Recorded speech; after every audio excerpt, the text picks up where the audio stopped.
Hello everybody, we have a little educational video here on how I started. Colt's in here.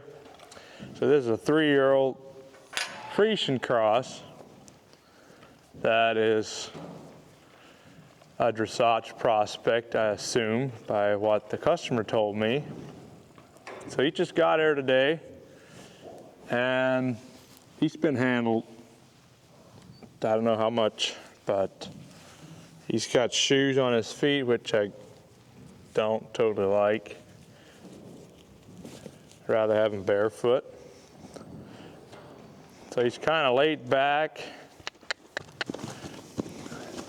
But as you can see, he's also feeling a little lively. But this is generally, I don't make it too complicated. And if I can do it first with a halter, like here, need to get him out there. Sometimes I push him around before I put a halter on him. But if I can do this, I'll probably get a saddle on him before I just push him around. I kind of like the way he thinks. It upsets him to turn, but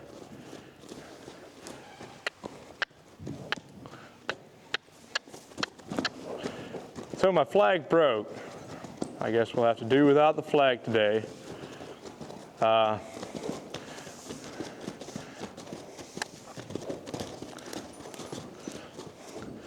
So everything I do, you gotta be directly attached, linked, related to what you want when he's under saddle.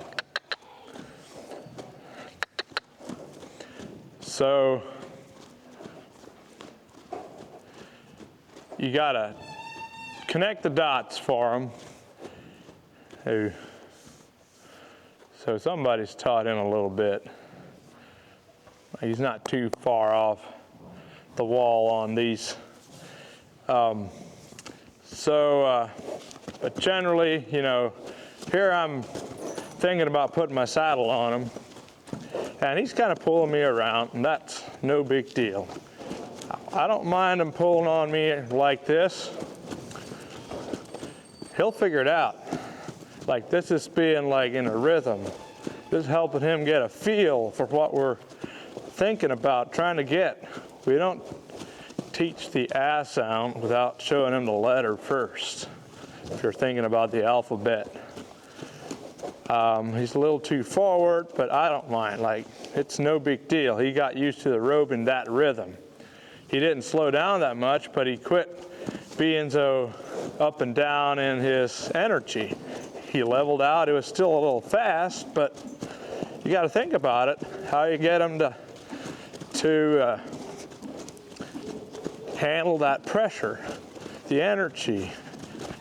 If he was in the herd in a wild setting or in a natural horse world is in a herd.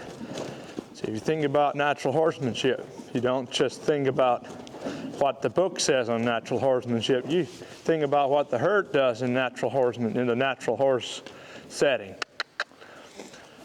See, like the rope doesn't bother him so much anymore.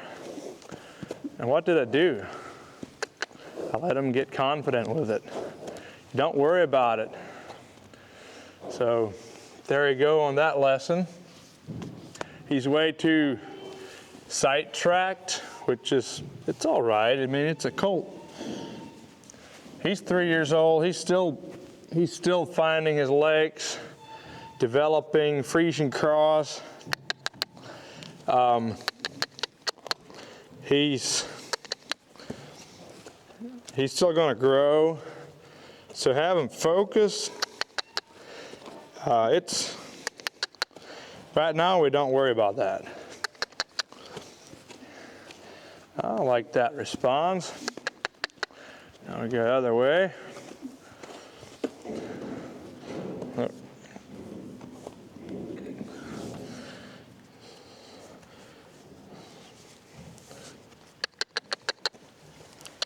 So I push on them. If they lean on me, I push.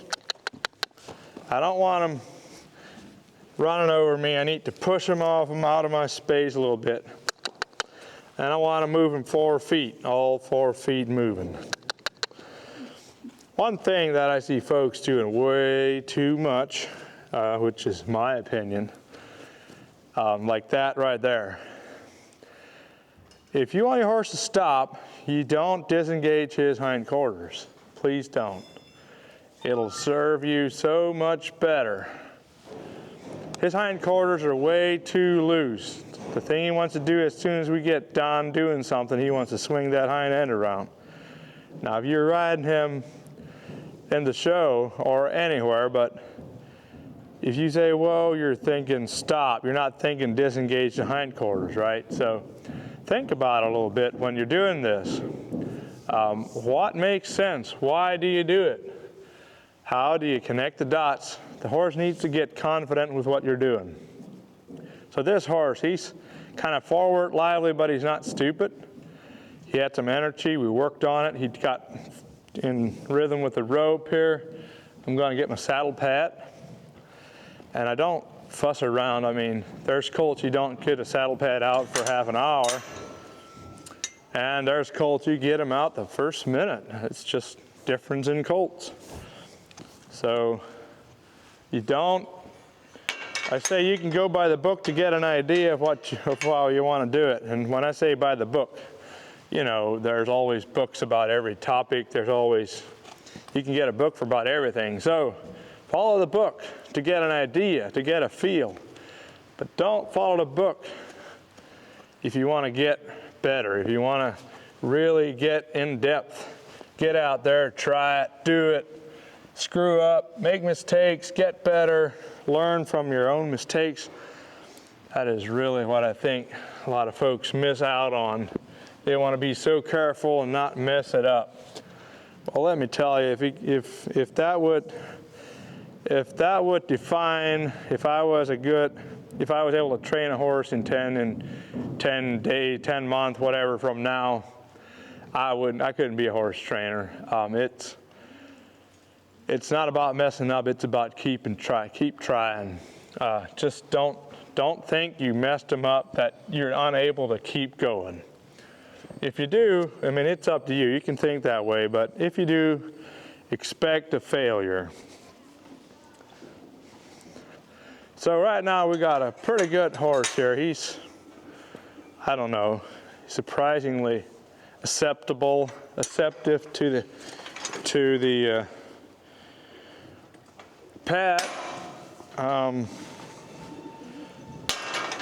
But I bet if he was a cow-bred horse, this would be a little bit different. So I like to start on the off side when I put my saddle on, because this is the side I start with. Because the next side, I don't want to take him back off again. Like I said, he's watchful, but he's not demanding. He's not expecting something bad. Like, he's gained some confidence in me just by the first couple minutes of how I handled him, with how he was feeling. So we work with what we got and just keep working. You don't expect him to be a perfect horse, but I expect them to try. If they don't try, then we really can't do much. We got to start somewhere with every horse. Some horses you can do a lot more. And this is one of those horses where you can do a lot in the first day, the first minute. But I don't know. We'll see how he progresses. And again, I guess I didn't really tell you what I am, who I am. I'm Joe Miller from Valley Ranch and Equine Services here in Baltic, Ohio, where we do colt starting, problem horses, clinics, and specifically try to help you with your horse.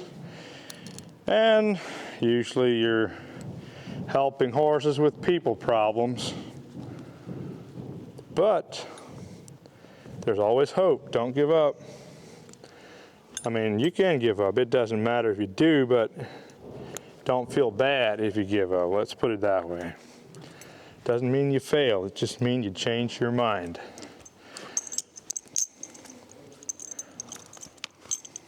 So the guy that really got me started on this horsemanship thing was Buck Brenneman. He's come along. I mean, he went through a lot. So if messing up or having a bad start would define success, Buck couldn't be successful. Oh, I'm sorry, I didn't. I kind of had you on the offside there, attaching my girth. But Buck Brenneman has come such a long ways. Like he's very modest. Thinks about the horse before anything else. But the thing where I think a lot of folks kind of mess up is they don't go home and take, like a lot of folks want to do exactly like Buck, exactly like their favorite trainer. And that's all right to an extent. So like right here, I don't feel any tension in this horse, so I'm just keep on making it tight, make sure the saddle doesn't flip off when he takes off. And I make it tight, like it's tight. But back to Buck, but what made him such a good, what gave him that good feel for a horse is he had such a rough start. It wasn't fair, like it was very unfair. Now you can run. That's what I like. That's why I put a saddle on him the first chance I get. What kind of impression am I leaving on this horse? Right now, he's not worrying about anything except that saddle. That's, instinctively it's killing him. And after a while, and it may be 10 days, it may be 10 minutes. I'll bet it's 10 minutes, maybe less. He'll be thinking, oh, this thing's not killing me. How about just make it easier and just, walk off or canter off, just settle down and not worry about it. So what kind of impression will that leave on this horse? He's still thinking about getting rid of it. He's still thinking about it. And I'm not trying to push him, manipulate him, nothing. I'm just letting him figure it out. So right there, I push him again because don't want him stopping at that gate. So the thing that stands out to me here is this horse, the impression that horse got is, okay, the best way to handle this is settle down. He's licking his lips, he's dropped his head, he's settled down. I didn't teach him that. He taught himself. It was not me, it was himself, the saddle. That he got it by the experience of having a saddle on his back and him trying to get rid of it the quickest way possible, and that is bucking, throwing a fit. So that is why I like to get the saddle on them as quick as possible. So they still got that itch where they think as soon as you put the saddle on, they start walking off all at once. They're like, wait a minute, let me get rid of this first. And so they try it.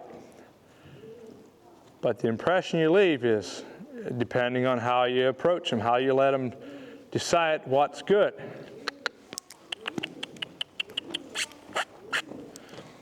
And also a lot of things folks want to do wrong. And I pick on how folks do things because I think there's a difference in right or wrong. It's not just, oh, that's the way I do it. So if this horse turns around toward the rail, he's set up to take the right lead to go. in a canter, but if I face him up first before I turn him, he's off balance. He's got to reshuffle. And so it's not proper for a horse to do a turnaround toward the middle. Think about it when you do it. Think about what you're doing and why you're doing it, and try to not get hurt while doing it. It's very important.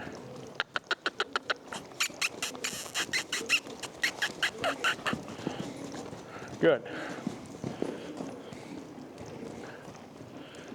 So there I was testing, like, what are you thinking? Are you still getting upset about this? So I make my turnaround very clear to them, to not be confused, to not, for them to be certain of what I want. I kind of jump toward the front of them to get them to turn around, to get them. I don't coax them into that turn. I push them into that turn so they get confident of what I'm doing. See how that helped him? He didn't spook out of that turn. He knew what I wanted was him to turn, so he turned. But there comes a time when you need to coax more than direct. He's starting to come towards the middle, kind of wants to lean in on me, so I turn. He's not quite as confident on that turnaround as he is on the other side, but nothing wrong with it. So I like to point out a couple more things about why I do things the way I do. I'll also get so this is my first right halter rope, but once I get moving up, I use a sight, attach the sight rope to the side of the halter, so I don't twist their neck or head in an unnatural way for their atlas, so I don't stress their atlas joint. So right now I'm wanting him to think about slowing down, and he is considering it. And now he slows down. Boy, I like that demeanor. So he's still thinking about everything else, but he's listening while he's not totally loose, and like he's not just looking outside. He's keeping an eye on me while he's kind of listening, keeping an ear on the outside world. So I really like the way he's doing it. Now I step it up.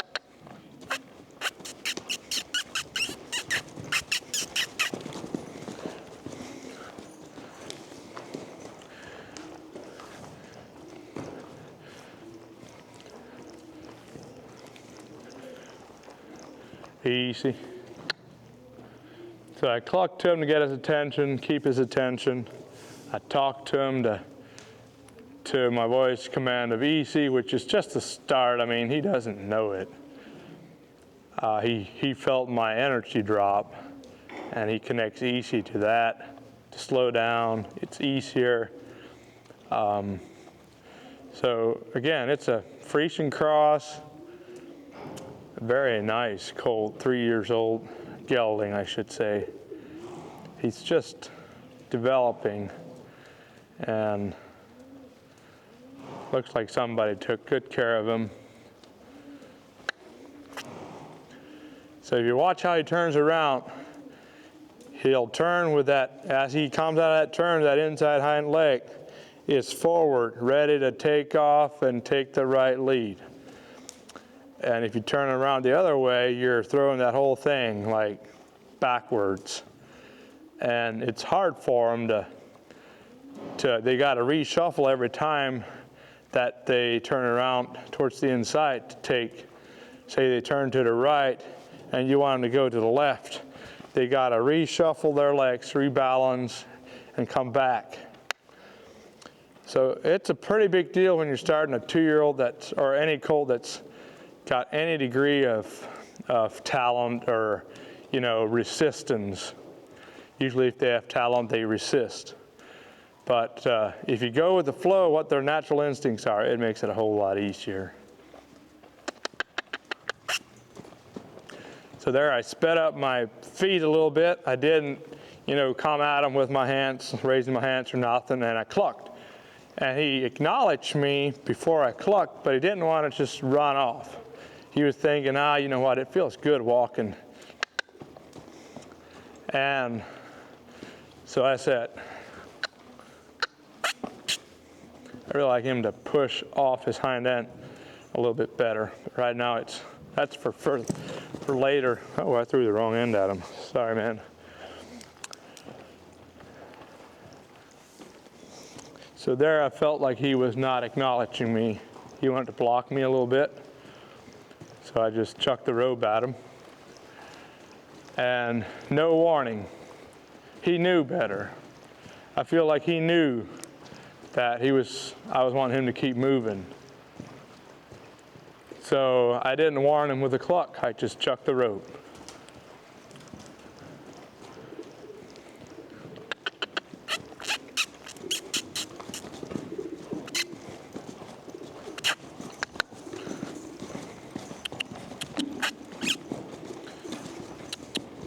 Easy.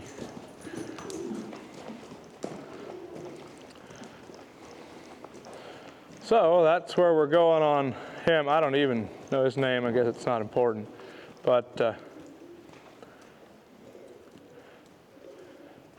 just wanted to give you a little clip of how I started. Now right here I'm thinking about getting him to come into me. Blocking him off a little bit.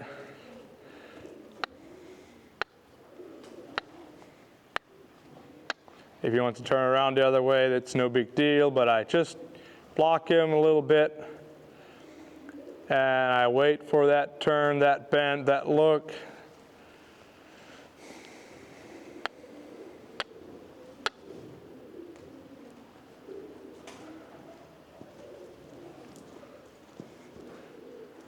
You got to work with the horse. I mean, the book says it one way, but you don't know what kind of experience this horse has had. Like, I don't know. He just came here today. I had no letter of what all he's ever done, and it doesn't matter. I wouldn't want it. I like the horse the way he is. It doesn't matter what happened. So I'm just working on that a little bit, and if he stops, you let him break a little bit. Yep. So he's at the gate. I use that to my advantage right now. It doesn't matter for me. It doesn't matter that he's at the gate when he stopped. I like for him to look at me, and I'll give him a little space. So we got what we wanted. Good kid.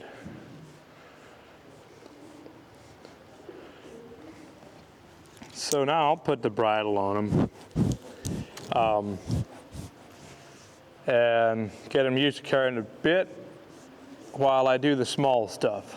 He needs a little break anyway. He's breathing. Nothing bad, but just needing a break, deserving the break. So I'll just put the bridle on over my halter. I know it's controversial here on that subject, but horse doesn't know that. I believe the horse doesn't know it. So he's probably had a bit in his mouth before, the way he looks.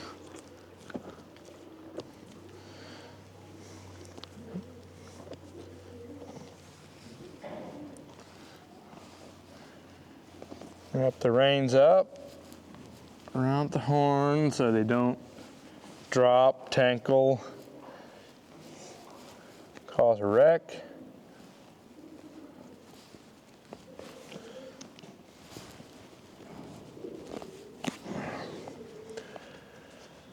All right.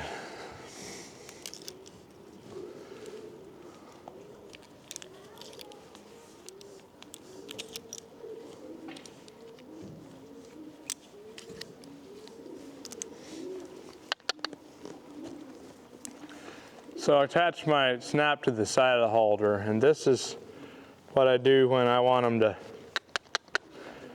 to not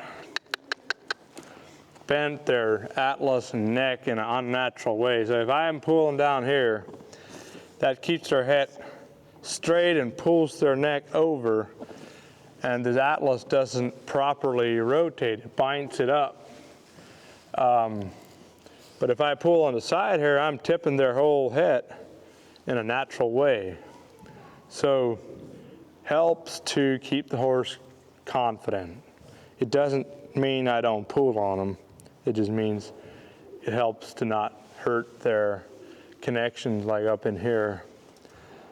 So the other thing I do is I bump on them.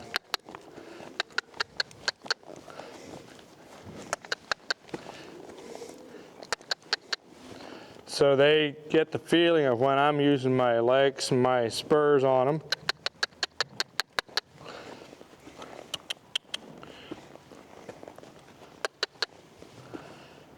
Who? See how he wants to do that, kick that hind end out? That's no good. That's not how you stop. Right now, it's all right. I don't, it's a bad habit. He doesn't know it.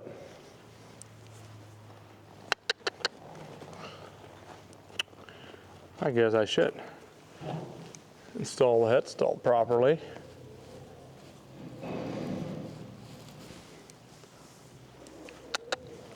So I don't generally channel my horses until we're, like I've seen guys say, you need to get them channeled, just get them channeled. Well, if you don't let them be, go through that spurt of fucking trying to get rid of that saddle, I guarantee you they won't ever be actually totally broke, totally channeled. They'll have that inconsistency. They don't know that it doesn't work. There's very few horses that you can do this much knocking on them that they don't start to jumping and twitching, so I'll have to quit after. He's not sensitive enough to suit me.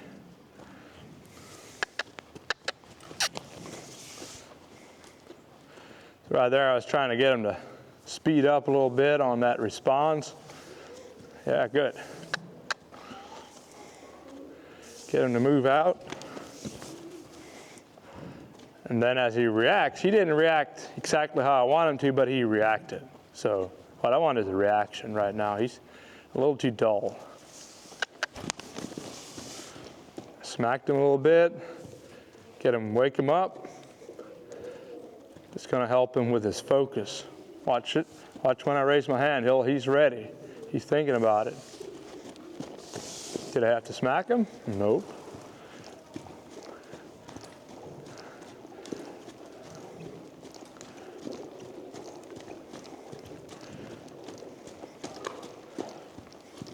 So like I said, everything you do, you need to relate it to what you want in the end. So this horse is a dressage prospect, and we want him to develop with that in mind. So he's pulling on me a little bit, but again, what's the big deal? He's not going to go anywhere. He may drag me around a little bit, but now let me change it up for him. Bent, a little more turn. Get him to reach out a little bit better. There you go. That's the thing about anything with performance in mind. You want them reach out, extend their shoulders. He's kind of choppy, like he's always been held back or not been pushed into a full gallop at any point. There you go.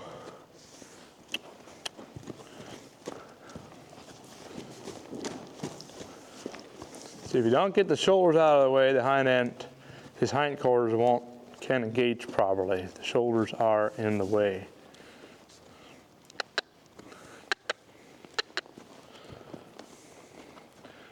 get this straight. There we go. So he wanted to come in and kiss me, and I said, nope, that's not how this works.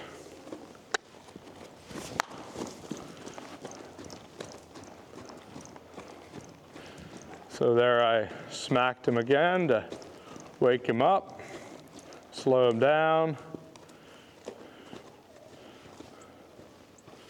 pull on him to get him to reach out.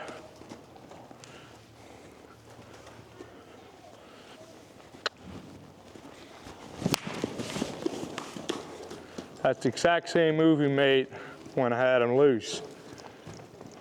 He said, no, I don't think I need to listen here. I threw the rope and he kind of did that thing, but he's starting to change a little bit. His neck's dropping. So right now I'm not really asking him to stop, but I'm suggesting. I'm telling him, you know what? Or to slow down, sorry. Slowing down is a lot easier.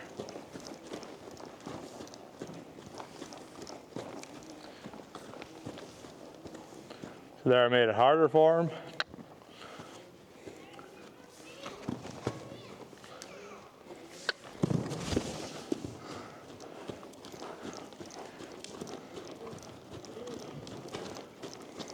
Get him work through this just a little bit more, and I'll give him a break before I ride him.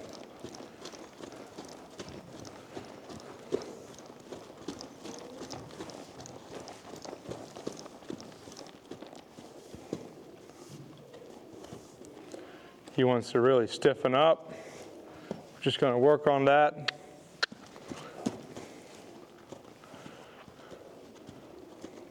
He did the right thing. He reacted. He didn't move properly, but he reacted. So my release is walk, just a nice walk. That's my release.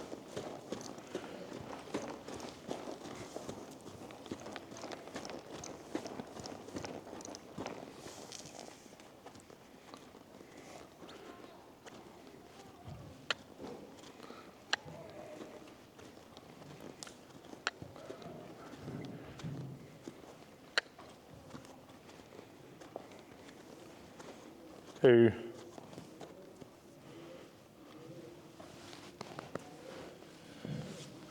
So he's still too up-headed. Like, I'm saying that like he's not totally comfortable, but he doesn't need to be. I mean, right now it doesn't matter.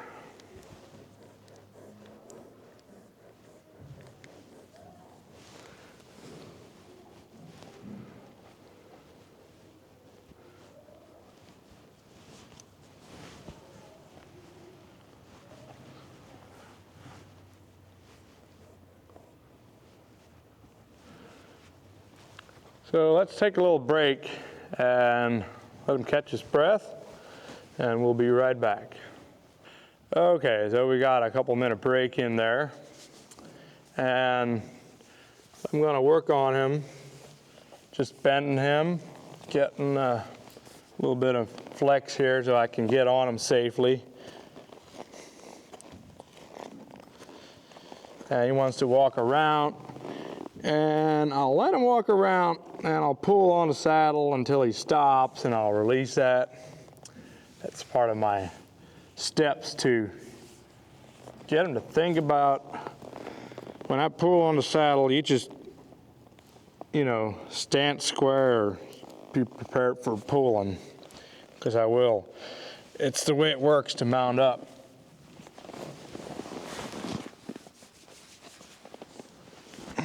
So on this horse, we're going to do a little cheating. Okay, tighten up the cinch. And I'm just going to leave him. It's kind of off sight for the camera, but I guess that's good for today. And I want to get him bent a little bit, so this was his stiff side, and we'll have to remember that. And I'll just swing a leg over him and rub on him a little bit and pull on him a little bit, get him to step over. And nothing specific, just move your feet like that, move your feet like that. And like I said, he's got that habit of swinging that hind end out. And I don't like that because it locks up their front end, gets all the wrong muscles working.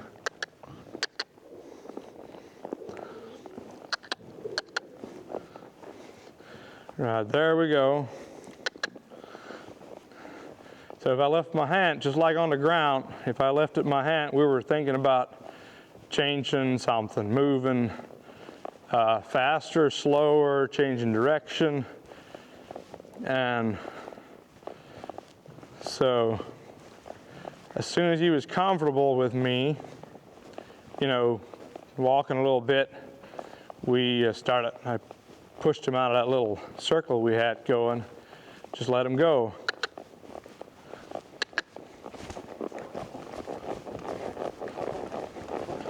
So we always get ready for the excitement.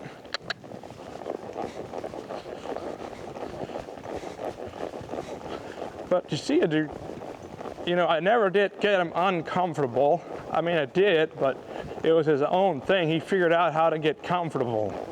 So I really think that's a big deal when you're, like right now, he's not fussing very much. He's a little bit like undecided, but he's not worried. Because I didn't get him, I feel like getting the first 20 minutes that I had on him, or half hour, was like me telling him, you can depend on me. And what did I do? Did I do anything special? No, I did not. In fact, I did. Here, when I slow down, he wanted to turn. And again, like we're only doing one way right now, to help them establish the confidence that we need. So if I would start turning around, you know, I'm not saying it's wrong, but I think you're not gaining enough that it's worth it. So he's a little bit uneasy about me, you know, on his right side. He's thinking about me, but he's not being overreactive. He's wanting to walk out, and I'm saying, oh, it's no big deal, just walk out.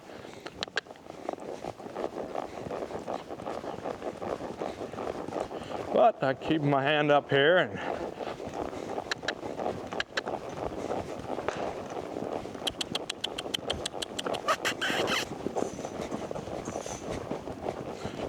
it's unbelievable. First canter, just let him gain that confidence.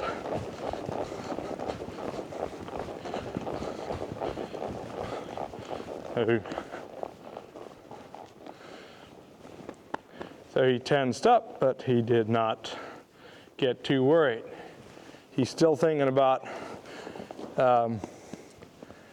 he's not thinking about the time I screwed up his rhythm, messed with his balance, you know, all the small stuff that'll feed into getting this colt ready to move out and be a good horse.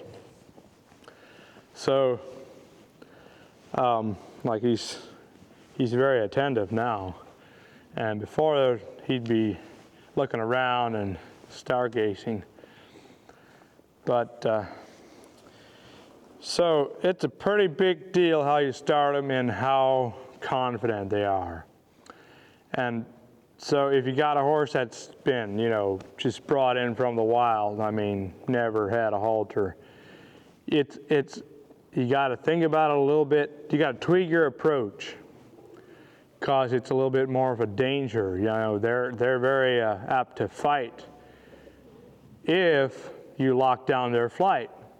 Now, if you reset their flight, put it to your advantage, so their flight is, you know, productive, running, you know, in the way that you want them to run. Then you're productive, you're gaining. But if you just lock them down, that's when they'll fight.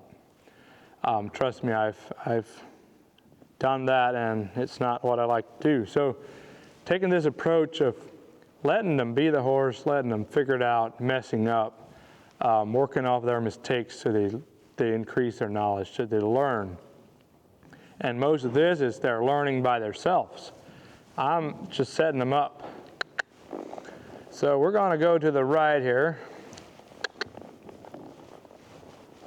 Yep. So we're down on the left. You did good.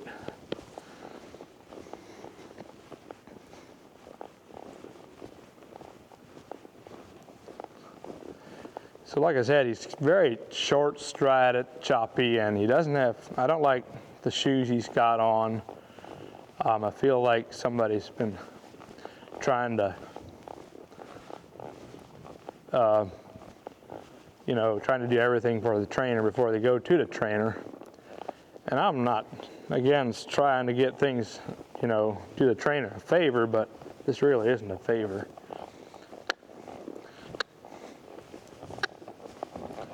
So there, I warned him that I'm going to change pressure.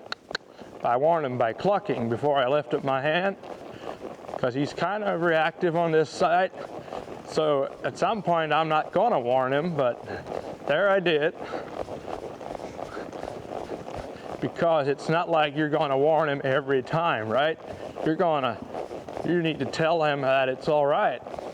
And the way to do that is by conditioning him for what you want.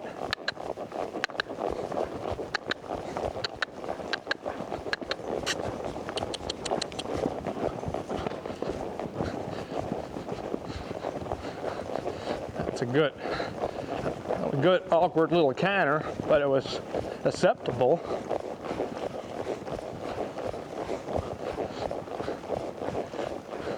Easy.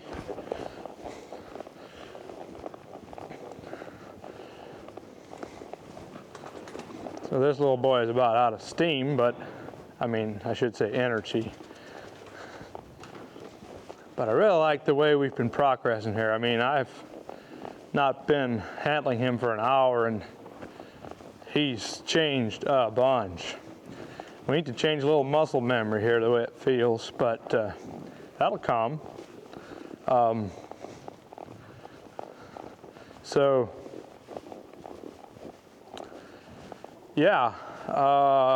was trying to remember if there was anything else that I like to show here.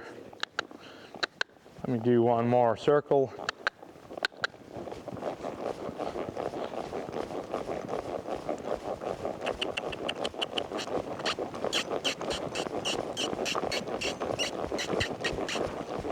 So I'm kicking with my legs, and he's getting a little.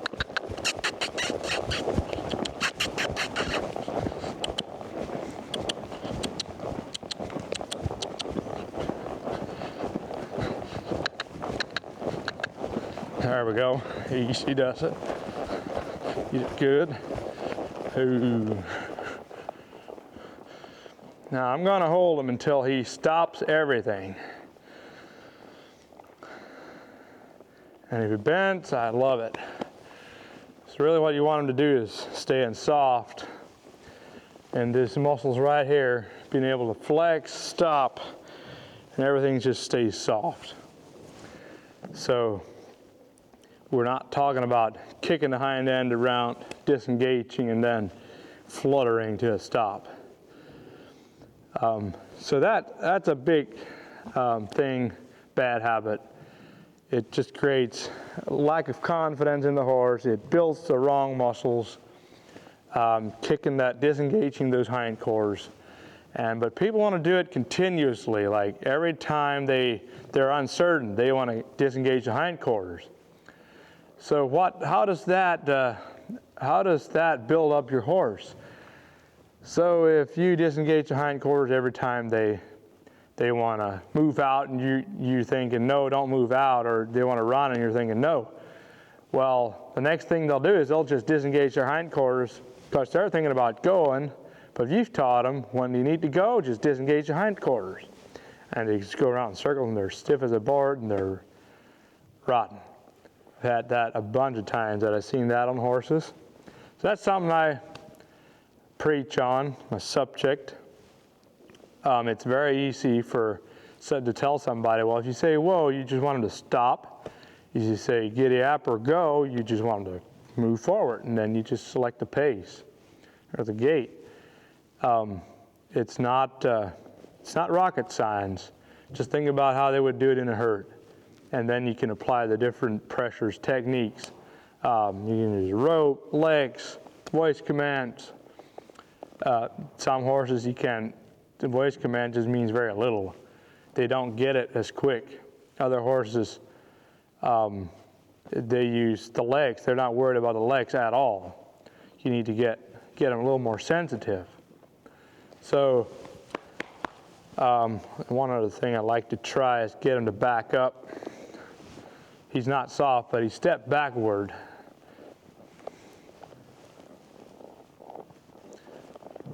So I like the way he did that. And on my next video, this is going pretty good. I think I'll wait to use my other launching equipment, my halter on the side pull, until next video, where I want to show you, excuse me, on the second ride, I want to show you how I like to do it. And we'll get that tomorrow if everything goes as planned, or Wednesday. So I believe that's all for now. Oh, and by the way, the old guys, you know, talking natural horsemanship, I like to kind of pick the modern natural horsemanship guys apart a little bit. So, but I'm open to questions. Like, I'm not trying to bring the negatives out on everybody, but I'm trying to be open with everybody. So if you think I'm wrong, you just tell me what you think I'm doing wrong. Because obviously I've been open about what I've been doing on her or him. Excuse me. Going back to the topic on developing the horse. So the old guys, how many tarps, how many balls, and how many, gadgets did they have? Well, I guess I didn't watch them, so I can't tell you, honestly, but I have a feeling like they did not have any. What they had was equipment like headstall, halter, rope, blanket, saddle, and so the new thing is tarps, all kinds of things.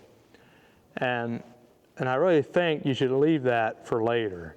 Just let your horse be a horse. Just use his natural ability and build on that.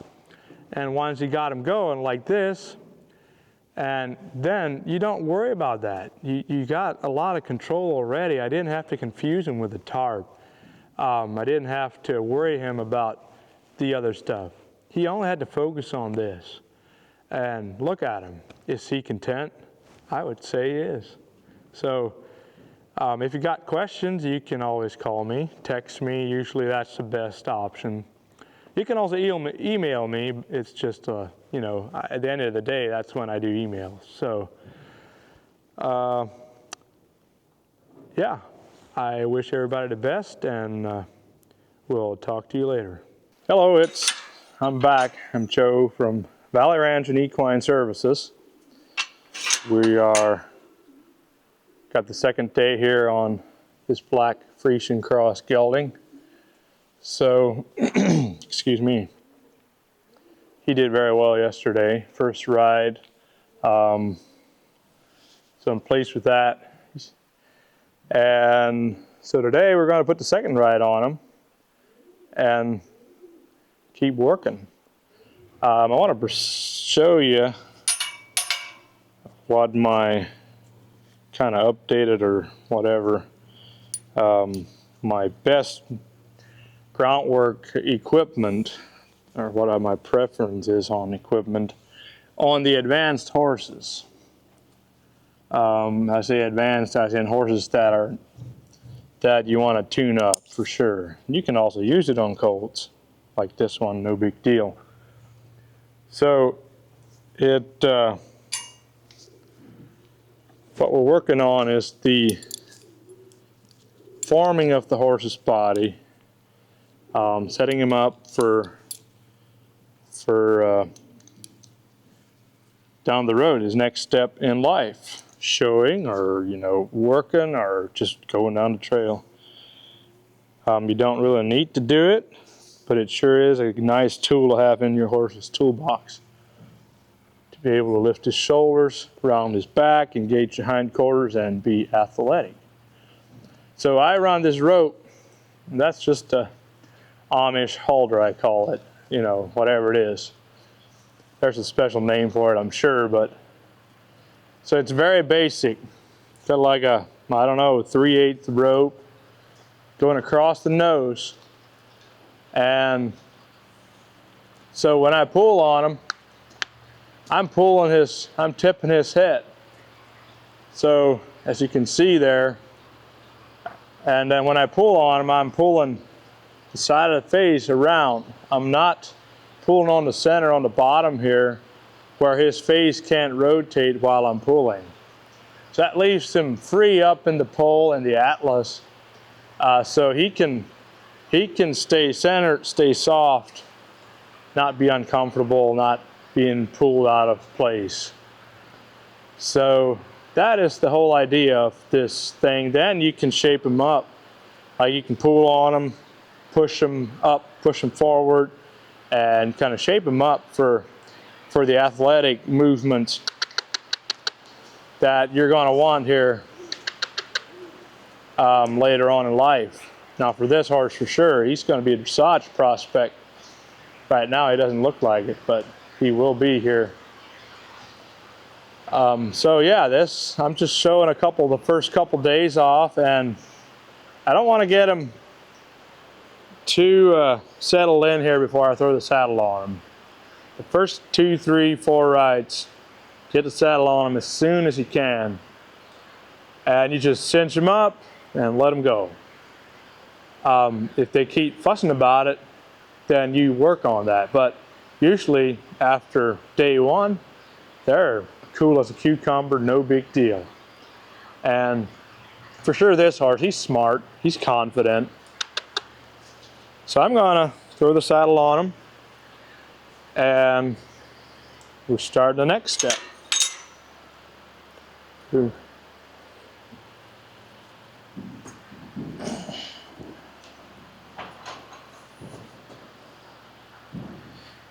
And I'm not too careful about, I hear folks preaching about don't bump the horse, don't do this, don't do that. And if you don't want to, then that's fine, but I don't worry about it. I let the horse adapt, figure out. I don't stress being correct all the time. I was in the wrong spot, really. I shouldn't have done that. Like the book would have said, you're at the wrong spot, Joe. And I said, well, whatever. Like he's right by the gate. He's been in a spot where if he took off, he could have run me over, all that stuff. But at some point, you don't worry about that. You just trust and you keep your eyes open. Stay out of the way, stay prepared. Don't fret. He will feel you. He feels the tension if you worry about it. If you keep moving, get the tack on there. So this is a problem. I'm gonna have to switch because he's probably going to take off. And if he does, I don't want to be on the wrong side of the halter with the rope.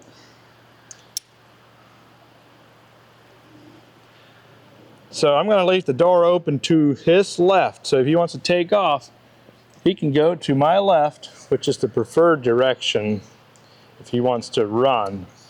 Don't try to block him off. Don't try to hold him still. Keep his attention and just keep working.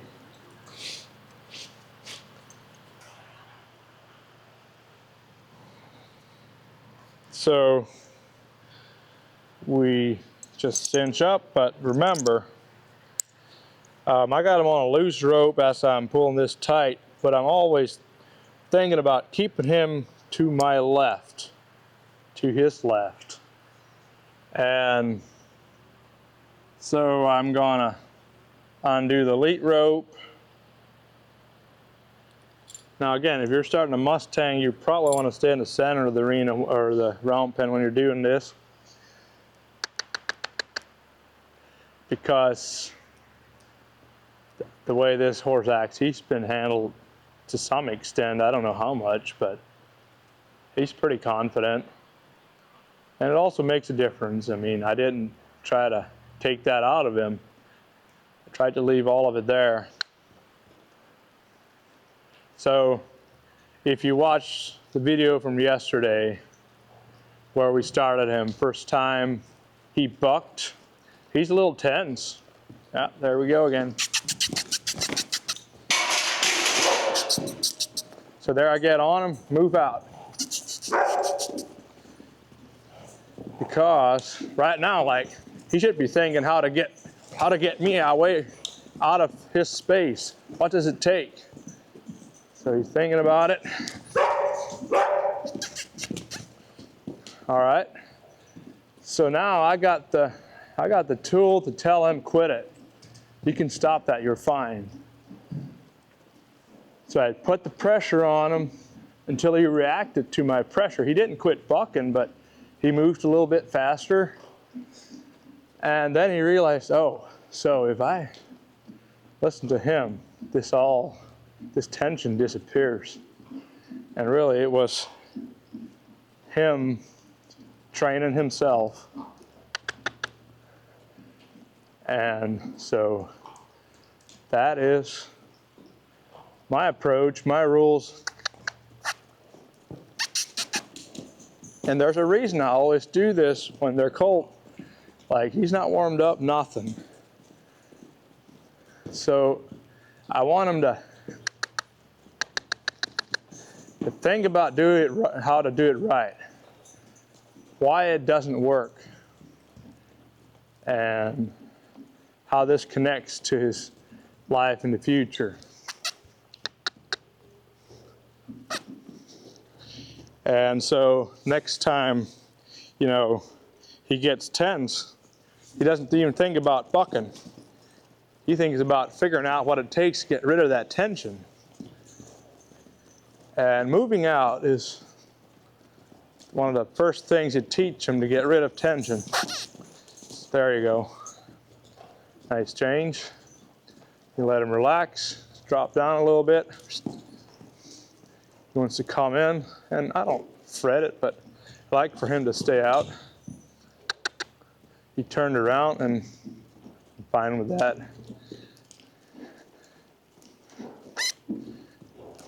He did what he thought. I'm asking him. See? He's set up to take the correct leap coming out of that turn when he turns outside toward the rail, the outside of the circle. Think about it before you turn your horses the other way. Not every horse needs to be set up, but it's all about confidence. I preach that quite a bit in case you wondered. Right here, I'm suggesting that he relax. I'm clucking to keep his attention on me, to have him think about what we're doing. Swinging my rope a little bit, but he's noticing that I'm not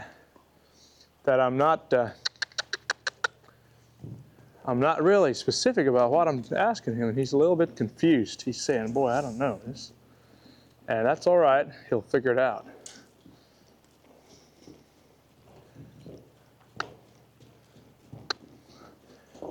See, that's what I taught him to do when he gets tense, move out. Right now he's feeling tension. He's feeling energy that he doesn't know what to do with. So he's moving out. He's all catty corner, not the right lead, but big deal. I don't fret about that. It's just something you notice. It's a little bit diagonally blocked. Just a muscle development that'll take place, you know, and it could be like a hip's out or something actually bothering him, but I don't worry about that right now. We just work on getting him, his mind, working on his mind right now more than the muscles as far as development. Getting him in the right mindset. So he really had his attention off of me, so I pushed on him, got him to focus on me.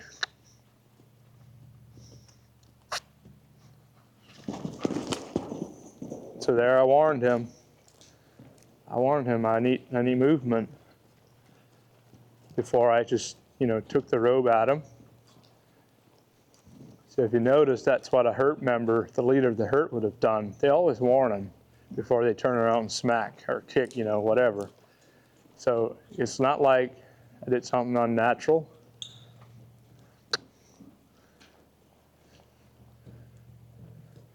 He remembers the swing of the rope. You can slow down, relax.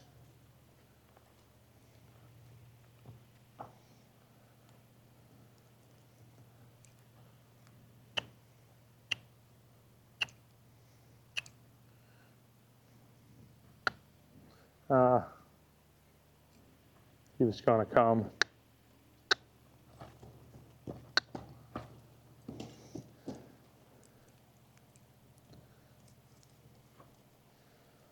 So just the way you build on that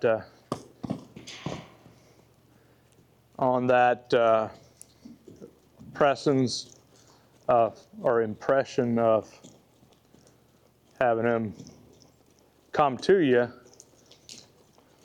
makes a difference in the future.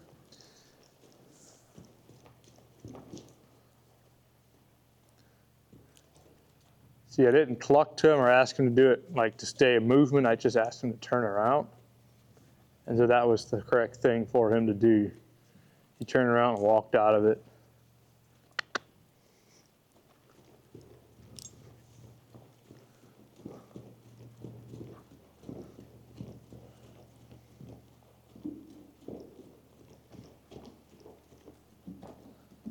Blocked him a little, kept my shoulder out to kind of block him. And I just kept it there for him to feel my pressure so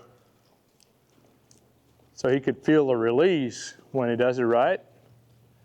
And he slowed down, like he was still tense, but he slowed down. So we do it again. Took a lot less. And pretty soon he'll drop his head, soften up. There we go. Thinking about it. So we're good.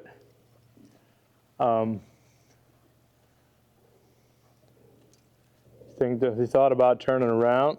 Then he said, oh, well, maybe not. Let's think about this. What's he doing?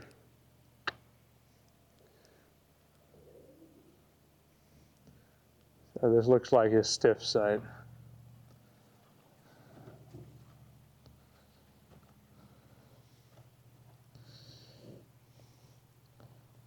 So we are done with the initial part of the second day.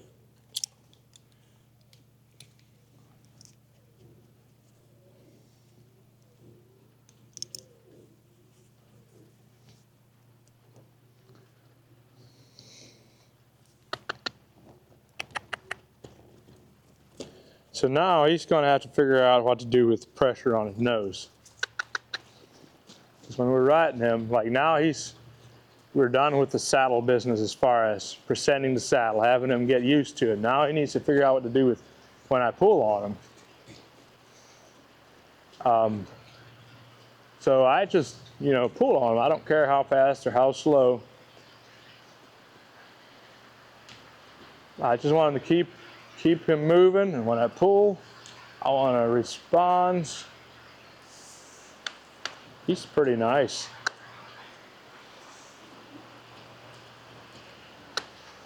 So I want to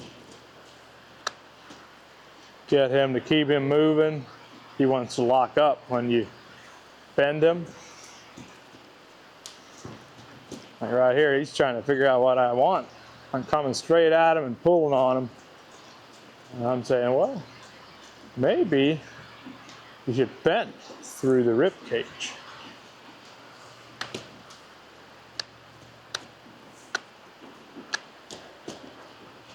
There's a little bit. Now we don't worry about it too much. Just something I look for.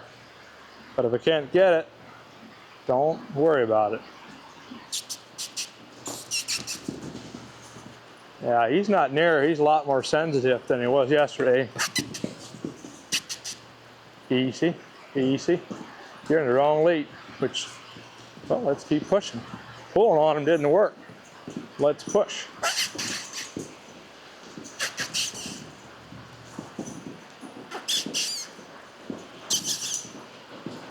Well, that didn't work either. There we go.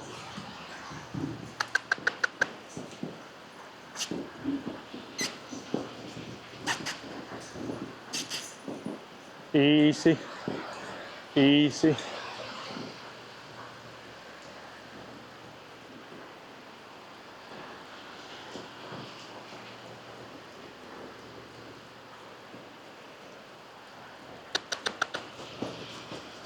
Much better.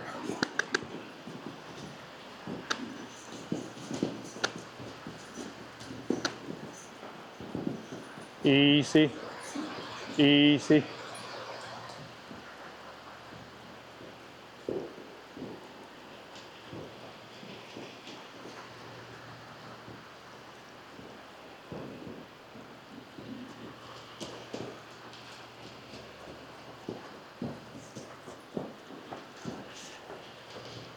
Here he's pulling on me just a little too much. I don't want to wipe him out, but I want to get him to move off of that pressure. I like to see a little bend in his rib cage. There's a touch, just a touch. And I got the back cinch tight, so I won't see a lot.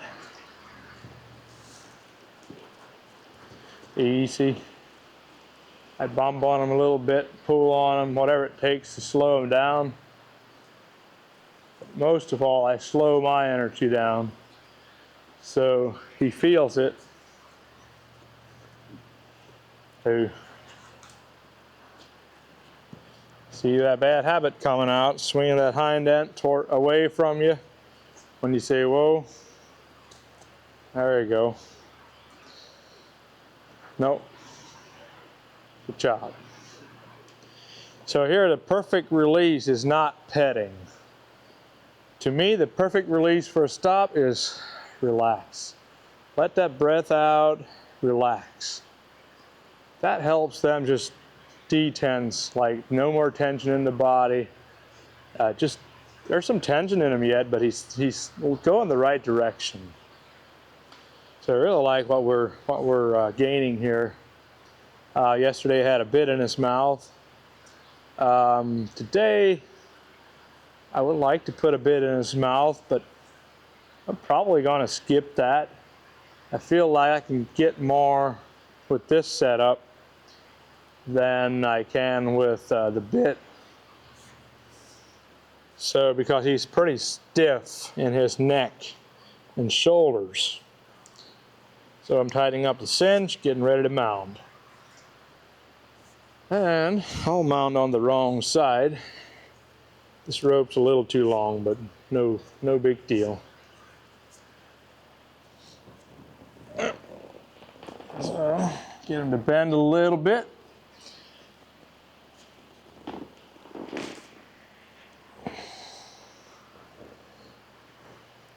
So he's pretty confident. I like his demeanor. These are the horses that a lot of folks have trouble with. They're smart, they're confident, they don't need your help. And they're not afraid to tell you. But if you work with what you got, you're amazed. I mean, it's amazing that I can do this So there he's nosing out, rooting out a little bit. And I'm not gonna keep harping on that, but right now I feel like I could make some headways on that problem if I address it right now. If he does it again, I won't worry about it. I got him to come off my hand. So that's just something I keep in the process. So I want my colts to be listening to me, voice commands. So it doesn't matter, in the future, anybody can say, cluck to them and to ask them to stop and ask them to slow down. And that voice command will stick. Just teach them to always rely. You can always fall back on the voice command. So he's really stuck in his shoulders. I'm just going to ask him to move out.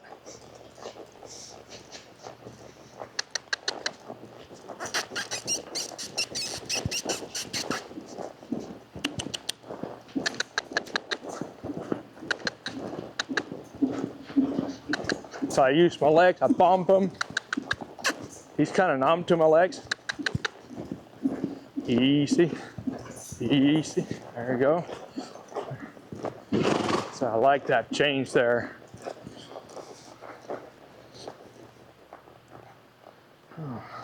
Get him to bend a little bit, move off my inside leg. I'm just pushing with my spur.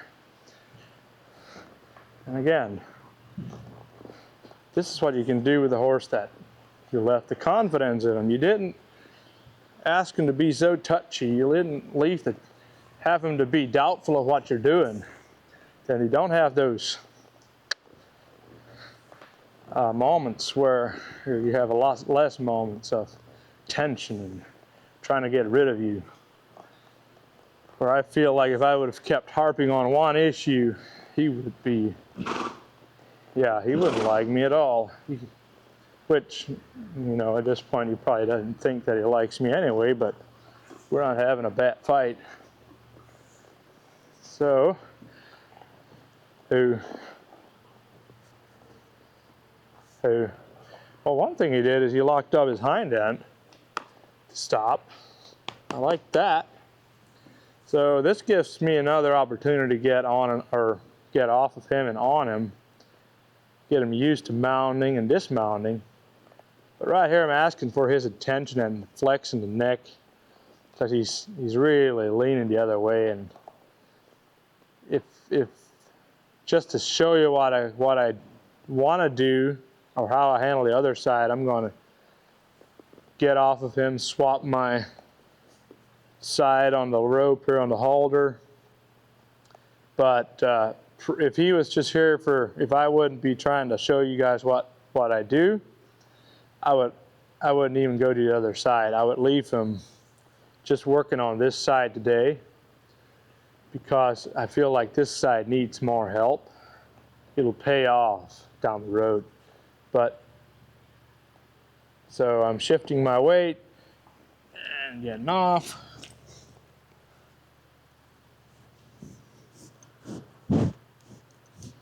Swap the side of the halter that I'm pulling on.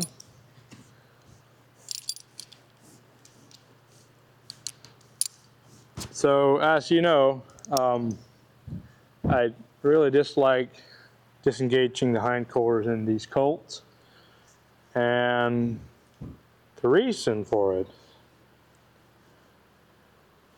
so we don't mess up their confidence, their balance.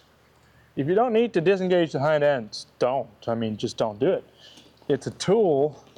You're allowed to use it if you need it, but don't use it if you don't need it.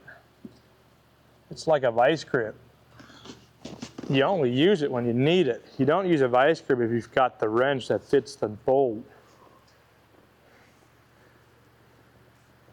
So, asking for a little flex, nice. So we don't stand for too long in these situations. He would have loved to stand, and it wouldn't be a bad thing necessarily, but I feel like the chances of creating a tension problem or a problem just standing is when you ask them to stand for too long. Get them moving, keep their mind engaged, their feet moving. So right now he's always coming off of that panel there, and I'm going to pull on him and push with my leg. Keep him moving forward. There you go. Just move forward. See the difference. He's leaning a little bit, but it's acceptable. He made a change, and I didn't even do much. There we go.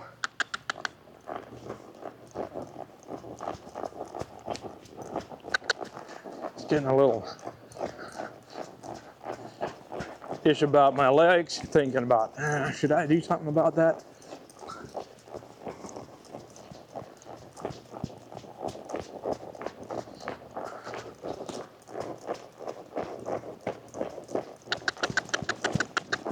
Nice.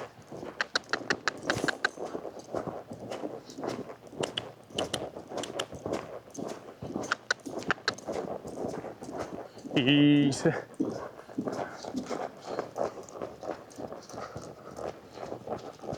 So again, I really like the way this horse is moving. Ooh.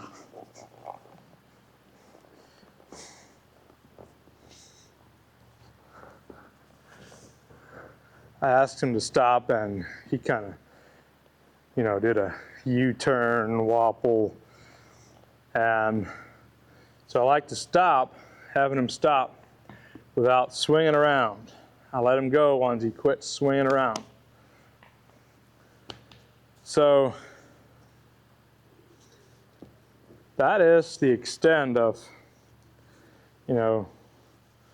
this apparatus. It's kind of too much rope. I should get me a short rope for when I'm riding.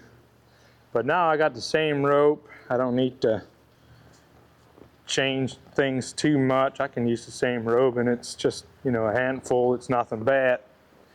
Right now, I'm thinking about having him bend a little bit better. And I don't worry about his feet right now. I'm just asking for his nose. We can get the feet later. His nose is what I want now.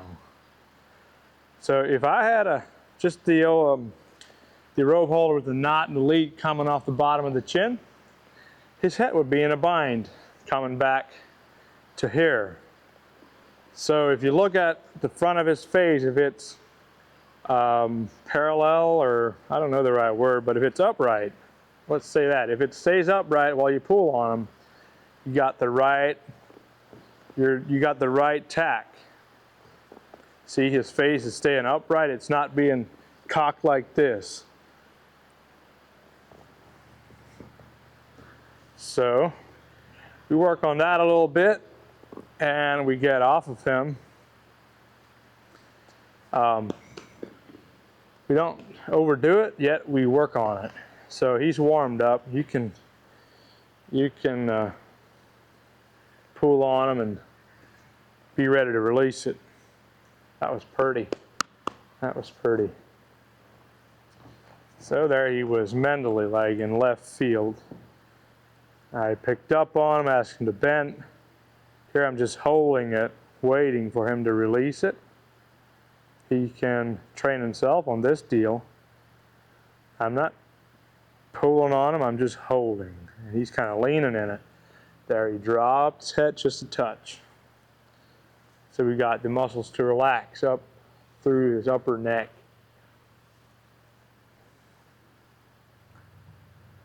So that's going to be it for now. I could do a whole lot more, but I feel like we're going to end on a positive note more than anything.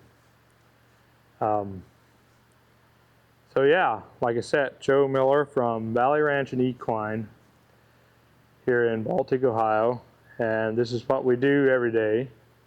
Starting colts, we got quarter horses, trail horses, dressage, and I also do some driving horses for the carriage, but yeah, this is what we do. If you have any questions, you should probably give me a call or text me, and we'd be happy to help you with you and your horse.